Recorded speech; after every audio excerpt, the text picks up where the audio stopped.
ikuti program Camera, catatan Menko Airlangga.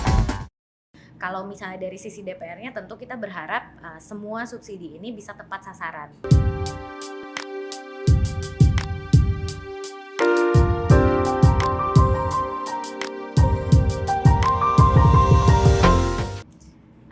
Tentu tidak, karena kita sebagai bagian dari perdagangan dunia, kita juga mempunyai kegiatan ekspor dan impor dengan negara-negara tersebut. Jadi untuk lebih memantapkan posisi kita sebagai salah satu lumbung pangan dunia. Juga, tentu kita tetap harus siap dan mengantisipasi segala perubahan dari krisis ini. Jadi sekarang ini nggak ada negara di dunia ini yang bisa berdiri sendiri aja. Iya, betul. Era globalisasi global ini udah dengan keterbukaan informasi dan arus teknologi juga yang begitu pesat, tentu tidak ada yang bisa di dunia ini negara yang bisa menutup diri ya. Nggak bisa menutup diri sendiri ya. Nah, seberapa serius krisis itu terhadap Indonesia? Kalau dibilang seberapa serius, tentu kita selalu berupaya agar dampaknya tidak signifikan gitu kepada perekonomian kita. Tapi tentu dari kita juga berbagai mitigasi tengah kita siapkan gitu. Dari mulai penguatan di sektor pangannya, kita merapikan juga birokrasi yang berkaitan dengan ini, Kementerian Pertanian, Perdagangan, dan lain-lainnya yang memang bertanggung jawab akan ini. Dan Bank Indonesia juga mengendalikan inflasi dari tatanan daerah sampai dengan di sisi pusatnya, dan harapannya tentu kita sebagai masyarakat tidak terpengaruh dengan berita-berita yang tujuannya memang untuk membuat kita panik gitu. Karena kalau dalam diskusi serius antara DPR dan pemerintah, apa sih yang paling serius dipersiapkan oleh pemerintah dan DPR untuk mengantisipasi krisis ini? Kalau dari pemerintah untuk tahun 2023 itu tengah disiapkan berbagai macam subsidi yang diperlukan untuk menghadapi ini.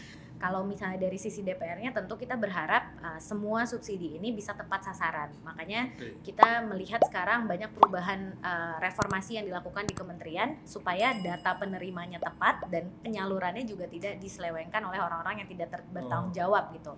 Dan ini yang tadi kita obrolin di awal, penggunaan teknologi menjadi sangat bermanfaat gitu untuk memastikan subsidi kita bisa tepat sasaran. Karena berkali-kali Bu Menkyu kalau misalnya rapat dengan kita di DPR, di Komisi 11 beliau menyampaikan subsidi kita itu lebih banyak dinikmati oleh orang kaya yang pada kategori pendapatan di Indonesia ini disebut orang kaya gitu. Jadi inilah yang menjadi permasalahan terbesar karena anggaran sedemikian besar yang sudah kita siapkan justru disalurkannya ke pihak-pihak yang tidak membutuhkan. Nah ya karena Putri ada di Komisi 11 dan yang dibicarakan itu pasti uang ya, berkaitan dengan sayangnya uang bukan uang kita ya. Uang raya. Iya, yang dibahas uang masyarakat. Ya, yang dibicarakan uang. Jadi memang ujung-ujung dari krisis itu misalnya kita bicara energi. Ya, kalau terjadi krisis energi maka harganya menjadi melambung tinggi. Maka kemudian masyarakat menjadi kesulitan, kira-kira itu. Maka kemudian langkah yang diambil adalah bagaimana menyiapkan paket-paket subsidi dan lain sebagainya itu ya. Gitu. Kalau dari sisi pangan? Kalau dari sisi pangan, ini juga banyak kaitannya dengan teman-teman yang bertugas di Komisi 4 gitu, karena kan Kementerian Pertanian ada di situ. Tapi kalau dari segi Komisi 11, tentu kita kemarin telah mendengar laporan dari Bu Menkyu sendiri, di mana beliau telah menyiapkan anggaran untuk kementerian terkait untuk booster lah untuk program-program ketahanan pangan di berbagai kementerian itu gitu. Jadi kita mendorong KUR untuk petani juga, kredit usaha rakyat, tapi khusus untuk petani supaya petani-petani ini tidak bergantung dengan modal yang mereka dapatkan dari tengkulak. Itu banyak sekali kan masih terjadi, termasuk di daerah pemilihan aku di Kabupaten Bekasi, Karawang, dan Purwakarta. Masih banyak sekali tuh cerita-cerita seperti itu gitu. Terus bagaimana kita bisa mengoptimalkan masa panen ini sehingga misalnya bantuan-bantuan yang kita gelontorkan dalam bentuk lain, misalnya irigasi dan lain-lainnya, itu bisa bermanfaat dan akhirnya harga jualnya juga bisa sesuai dengan modal yang dikeluarkan dilakukan oleh petani gitu. Itu juga banyak bantuan dari pemerintah dari segi tersebut, proses produksinya sampai dengan nanti distribusinya. Dan yang jadi permasalahan dari kita tentu bagaimana ini stok pangan kita bisa terjaga sampai dengan nanti musimnya tidak panen lagi, musim panennya sudah panen, usai gitu. Jadi berbagai reformasi dari bidang penyimpanannya, storage-nya, bagaimana kita bisa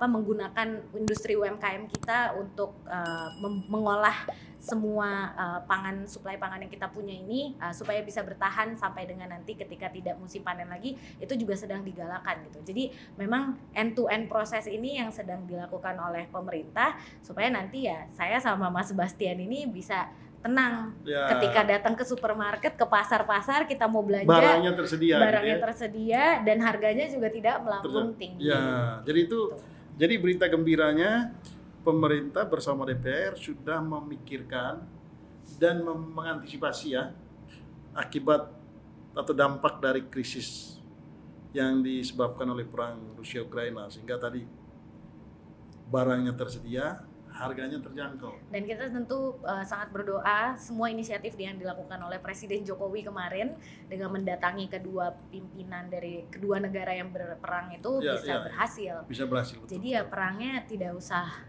berkelanjutan bisa segera dihentikan gitu. Ya. Iya, bisa segera dihentikan. Ya, itu betul sekali, sehingga krisis akibat perang itu juga bisa segera diantisipasi.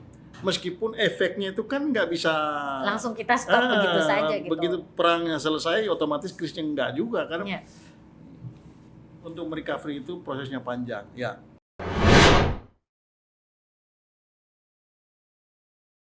Non keuangan ini yang disebut Sherpa Track, yang kepalanya adalah Pak Menko Perekonomian. Jadi Pak Airlangga ini tugasnya banyak sekali di pemerintahan gitu. Ikuti program Camera, catatan Menko Airlangga.